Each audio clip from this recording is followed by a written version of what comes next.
बिस्मिल्लाहिर्रहमानिर्रहीम। अस्सलाम वालेकुम नाज़रीन इकराम, मैं हूं मखदूम शाहबुद्दीन और आप देख रहे हैं मेरा फेसबुक और यूट्यूब चैनल। उम्मीद करता हूं आप सब लोग बखैर वाफ़ियत होंगे और जहां भी होंगे अपने अहले खाना समेत खुश भी होंगे और महफूज भी। 12 मई 2025 सोमवार का दिन डीजीएमओज पाकिस्तान और भारत के डायरेक्टर जनरल मिलिट्री ऑपरेशंस के दरमियान होने वाला राब्ता मुलतवी हो चुका है।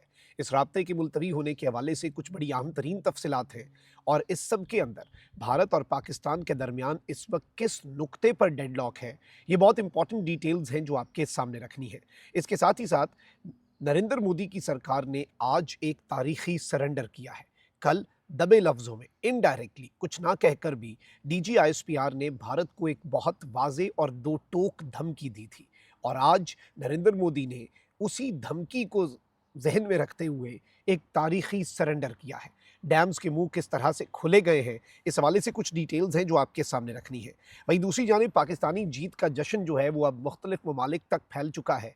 कल की रात पाकिस्तान के लोगों ने सड़कों पर निकल कर आतिशबाजी की, अपनी जीत का जश्न मनाया और अब भारत की नींदें उड़ाने के लिए मजीद पाकिस्तानियों की जीत का जश्न जो है वो पाकिस्तान के दोस्त ममालिक और इस्लामी ममालिक जो है वो भी मनाना शुरू हो चुके हैं। उस हवाले से भी कुछ डिटेल्स हैं, उन्हें भी डिस्कस कर लेंगे। सबसे पहले तो नाज़रीन इकराम, जो ये सीज़ फायर हुआ है इसके बाद आपको मालूम है कि भारत ने लगातार 2 रातें ये कोशिश की और ये बयानिया बनाने की कोशिश की कि पाकिस्तान सीज़ फायर की वायलेशंस कर रहा है। ये सब कुछ इसलिए क्योंकि भारत जो है वो पाकिस्तान के साथ अगर बैठ जाता है तो नरेंद्र मोदी का बेसिक बयानिया जो है वो ही तबाह हो जाएगा कि हम बैठकर बात नहीं करेंगे, हम सालसी नहीं करवाएँगे बल्कि हम ठोकेंगे। तो वो नरेंद्र मोदी का जो बयानिया है वो उड़ जाएगा। अब सीज़ फायर भी मजबूरी थी क्योंकि पाकिस्तान ने जिस तरह से ठोक के रख दिया, उसके बाद तो ऑप्शन ही कोई नहीं था और अफ़वाज जो हैं वो अब इनकी आके खुद ये तस्लीम कर रही हैं कि इनके तैयारे गिरे हैं, सब कुछ हमने देखा। अब डायरेक्टर जनरल मिलिट्री ऑपरेशंस जो हैं, इनके दरमियान आज जो राब्ता होना है, इसके हवाले से चीज़ें जो हैं वो अब बड़ी एक मुख्तलिफ समत में जा रही हैं और मामलात जो हैं वो अभी तक होल्ड पे हैं और director general military operations Pakistan की तरफ से भी एक मेजर जनरल हैं, भारत की तरफ से भी एक मेजर जनरल हैं और इनके दरमियान जो हॉटलाइन का राब्ता है, जो होना था, वो ताख़ीर का शिकार हो चुका है। और अब ज़राए ये बता रहे हैं, ऑल्दो इंडियन मीडिया चूँकि सबसे आगे है, उन्होंने तो ये राब्ता करवा दिया था। लेकिन अब ये कन्फ़र्म हुआ है कि ये जो राब्ता होना था, ये मुलतवी हो चुका है और ये शाम तक मुतवक्के तो है, लेकिन अभी तक हम क्लैरिटी के साथ कुछ कह नहीं सकते। इससे क़बल आपको मैं ये बता दूँ कि वज़ीर दिफ़ा जो हैं, उन्होंने बहुत इम्पोर्टेंट बात की और उन्होंने कहा कि 3 मेजर पॉइंट्स हैं जिन पर हम भारत से बात करेंगे: कश्मीर, दहशतगर्दी और पानी। ये 3 ऐसे मामलात हैं जो पिछले 76 साल से उनकी तारीख़ है, इन तीनों मामलात पर बहस होनी चाहिए। पाकिस्तान दहशतगर्दी का शिकार सबसे बड़ा मुल्क है।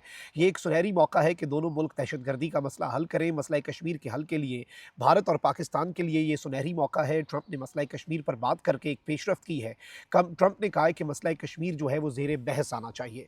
अब इस सब के अंदर भारत जो है वो इस सब से भाग रहा है। भारत कहता है कि जी इंडस वाटर ट्रीटी जो हमने मुअत्तल की वो अभी भी बरकरार है, हमारा फ़ैसला, और हम ना कश्मीर पर बात करेंगे, हम किसी और चीज़ पर बात नहीं करेंगे, हम सिर्फ सीज़ फायर पर डायरेक्टर जनरल मिलिट्री ऑपरेशन के लेवल के अफसर जो हैं वो आकर बात करेंगे। इसकी वजह सिर्फ और सिर्फ एक है कि नरेंद्र मोदी साहब जो हैं उन्हें फेस सेविंग चाहिए और जो उनके साथ हो गई है ऐसी किसी के साथ ना ही हो तो अच्छा है। आप देखें कि आप एक पूरा षड्यंत्र रचें, आप एक पूरी प्लानिंग करें और आपकी उस प्लानिंग का मकसद ये हो कि आपकी पॉपुलैरिटी उसमें से बेहतर हो, लेकिन वो ऐसी आपके उल्टे गले पड़े कि आपका डाउनफॉल और आपकी पॉलिटिकल मौत जो है वो वाक़ई हो जाए और आपको नज़र आ रहा हो इंडिकेटर्स में कि आपकी पॉलिटिक्स अब अमली तौर पर ख़त्म है।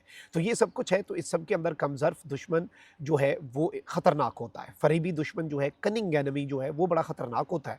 तो इसलिए भारत से हम कुछ भी एक्सपेक्ट कर सकते हैं और ये जो डीजीएमओज़ की गुफ्तगू मुलतवी हुई है और अपने वक़्त पर नहीं हुई, इसके हवाले से भी मेरे पास यही इत्तलात है कि इसमें भारत की जो इल इंटेंशन है, क्योंकि अपनी आवाम को उन्होंने क्या मुँह दिखाना है, असल में वो इस चीज़ को लेकर परेशान है और ये चीज़ उन्हें इस वक़्त समझ नहीं आ रही और ना ही उन्हें हज़म हो रही है। अच्छा, वहीं दूसरी जानिब नाज़रीन कराम, मैं 2-3 और चीज़ें आपके सामने रख दूँ।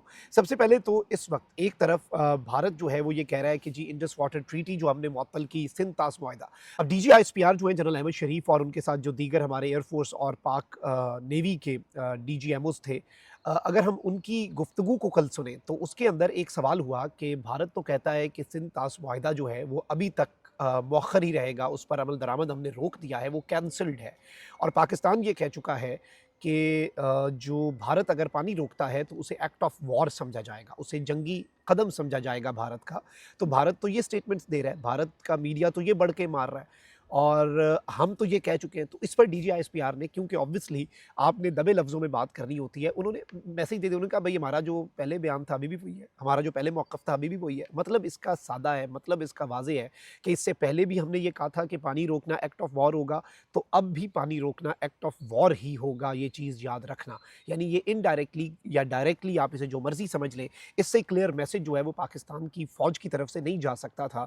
और फिर उन्होंने कह दिया कि भई गवर्नमेंट की पॉलिसी है, गवर्नमेंट ने और नेशनल सिक्योरिटी कमेटी ने इसे कहा है कि ये एक्ट ऑफ वॉर है, तो अफ़वाज जो हैं वो इस पर अमल दरामद करने की पाबंद है। तो हम तो अब अमल दरामद करेंगे, एक्ट ऑफ वॉर हुआ तो फिर उसका जवाब दिया जाएगा। एक्ट ऑफ वॉर का जवाब ही दिया जाता है। पहले भी भारत ने एक्ट ऑफ वॉर किया, आर्टिकल 51 जो है अक़वाम मुत्तहिदा के चार्टर के मुताबिक हमने उसका जवाब दिया। तो पानी रोकते हैं, हम उसे एक्ट ऑफ वॉर डिक्लेयर कर चुके हैं। अगर हमने स्ट्रक्चर्स या कुछ भी उसका तरीका हमारे पास है और अगर स्ट्रक्चर्स निशाना बने तो वो जवाब होगा, रिटेलिएशन नहीं होगी, वो एग्रेशन नहीं होगी और वो कैलकुलेटेड रिटेलिएशन होगी, ये याद रखिएगा। अब इस सब के अंदर नाज़रीन इकराम, जो इंटरनेशनल न्यूज़ एजेंसीज़ हैं वो इस वक़्त क्या रिपोर्ट कर रही हैं। India opens dam after seize fire with Pakistan. India has opened two gates of Baghliyar Dam on the Chenab River after a ceasefire with Pakistan. This caused a rise in water levels and it is done to regulate the water.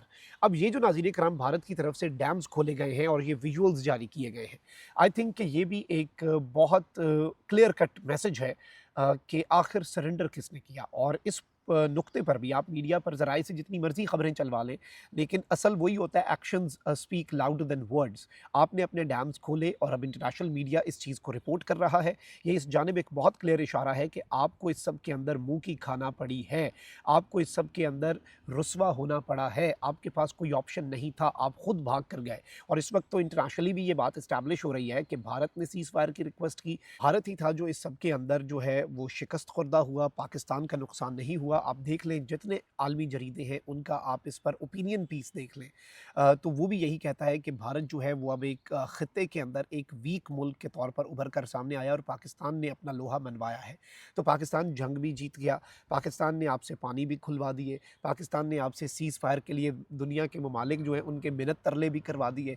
अब आप जो मर्ज़ी करें, पाकिस्तान ने आपकी media briefing जो थी army की उसके अंदर एतराफ़ भी करा लिया कि तैयारे गिरे हैं। पाकिस्तान ने आपको कल जवाब भी दे दिया ठोक बजाकर। पाकिस्तान की धमकी अपनी जगह पर एग्जिस्टेंट है कि अगर हमारा पानी रोका तो वो एक्ट ऑफ वॉर होगा। तो अब इस सब के अंदर देखिए नरेंद्र मोदी जो है वो ये क्या सब बर्दाश्त कर सकता है, जिसकी कुल सियासत जो है उसका मरकज़ और महवर एंटी पाकिस्तान रेटरिक हो। उसकी तो सियासत अमली इस वक्त अगर हम देखें तो अमली तौर पर ख़त्म हो चुकी है, वो उसे रिवाइव करने की कोशिश करेगा। डीजीएमओ की टॉक्स जो हैं उनके अंदर भी रखना डालना इसी सिलसिले की हमें कड़ी लग रहा है।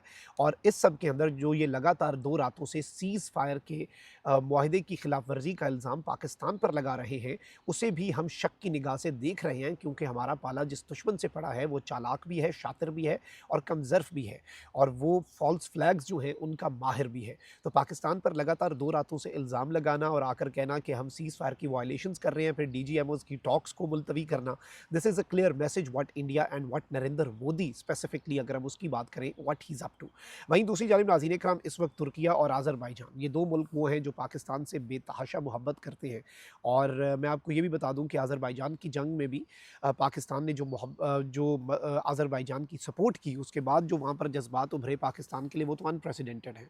और इस वक्त आज़रबाईजान और तुर्किया जो हैं वो भी खुलकर अब सड़कों पर उनके लोग निकल आए हैं और पाकिस्तान की जीत का जश्न मनाया जा रहा है। बाकी तो चले ओवरसीज़ पाकिस्तानीज़ हैं बरतानिया में, यूरोप में, अमरीका में, वो मुख्तलिफ रैलीज़ निकाल रहे हैं, अपनी जीत का जश्न मना रहे हैं। वो तो चले उनका राइट है, लेकिन अब जो पाकिस्तान के दोस्त ममालिक हैं वो भी अब बाज़ाब्ता तौर पर पाकिस्तान की जीत का जश्न मना रहे हैं, जिसमें बिलखुसूस जो विजुअल्स हमें टर्की और आज़रबाईजान से मिल रहे हैं वो अनप्रेसिडेंटेड हैं कि किस तरह से लोग सड़कों पर आकर पाकिस्तान जिंदाबाद के नारे लगा रहे हैं।